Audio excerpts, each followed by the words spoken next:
After a highly regrettable and unfortunate video and photos of me laughing with an MP called Osoro were shared online, a lot of people have messaged me asking me to clarify whether I'm still with the people or I've joined government. One, I have not worked with this government. I've gotten a lot of offers and I've been approached many times ever since we started our protests, and my answer has always been very consistent. I'm not interested in working with this government as long as it keeps on murdering our people. That photo was taken by a lady legislator who was with Osoro. I was going to a members club that I go to often, and that's when I met him for the first time. But we realized that we go to the same church, and I told him what I think about how rogue and how silly they run the government, and that's what that was about. I have not been bought. For the people who are asking me if I've gone silent, it's not that I've gone silent, it's just that now the work that we're doing is not on a public scale.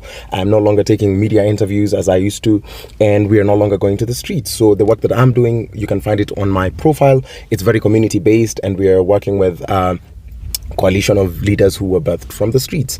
I have nothing to do with that man. It is highly regrettable because just even upon reflection and talking to my friends, I just remembered how badly he mocked our dead, our people who were killed by the police in this rogue regime during the height of our protests, and I see how that would have been in bad taste. I'm very sorry. I've been making these apologies in the communities that I work with, and just to clarify it, I'm not interested in working with this Kenya government as long as they keep on killing these people that they pretend to be representing. But please keep on.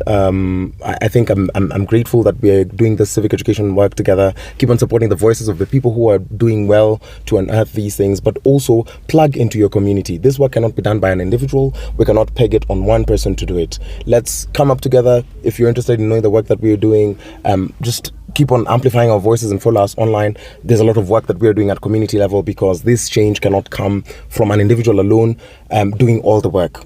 Yet again, and this is particularly tailored for the online community, because in the communities that I work for, I make this apology and this clarification all the damn time, because as an individual, I meet a lot of people and I have photos with a lot of these politicians. Some of them take them for very sinister motives, and some of them, for whatever reasons, they take it.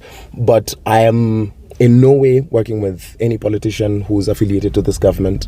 I have not been bought. I have just shifted the work that I do from a more public eye to a more private venture, where I'm interacting more with the communities. And the short clips that we share is just to update people that this is where we are. We've done work in Mlango Kumi, we've done work at Kayole, we've done work at Madhare, we've done work at Kasarani, and we just keep on engaging. So please receive my sincerest and heartfelt apology.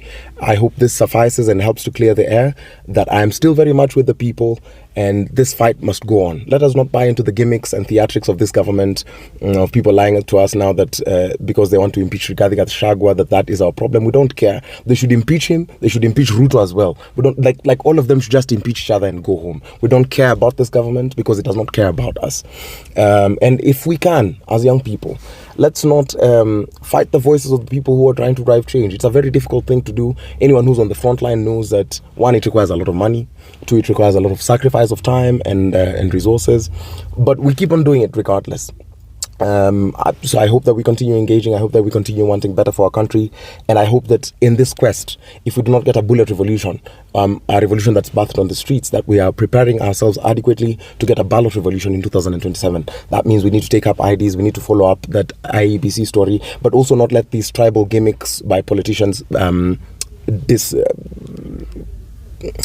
confuse us. Them trying to bring up this whole Rigiji story while we know Adani is going through with the deals for the airports. We know that SHIF is still being constituted, and all these kinds of illegal things that they're doing. I felt that it was important for me to do this as a clarification. And let's stay, man. Our theme has always been one: Ruto must go. All his cronies, all the corrupt people, and that's what this means. All the corrupt people in government, all the things that we continue to unearth, that they must go together. We do not care at TCGO that now you want to divide us along tribal lines. That is not going to happen. That's not what we fought for. When we were in the streets, our theme was very simple. We are fearless. We are tribeless, we're fearless, we're tribeless because tribes have been used to divide us. When we said we were leaderless, it's because the leaders have always tried to pass an agenda that's not for the people. And when we said we were partyless, it's because the parties have always used to divide us along tribal lines.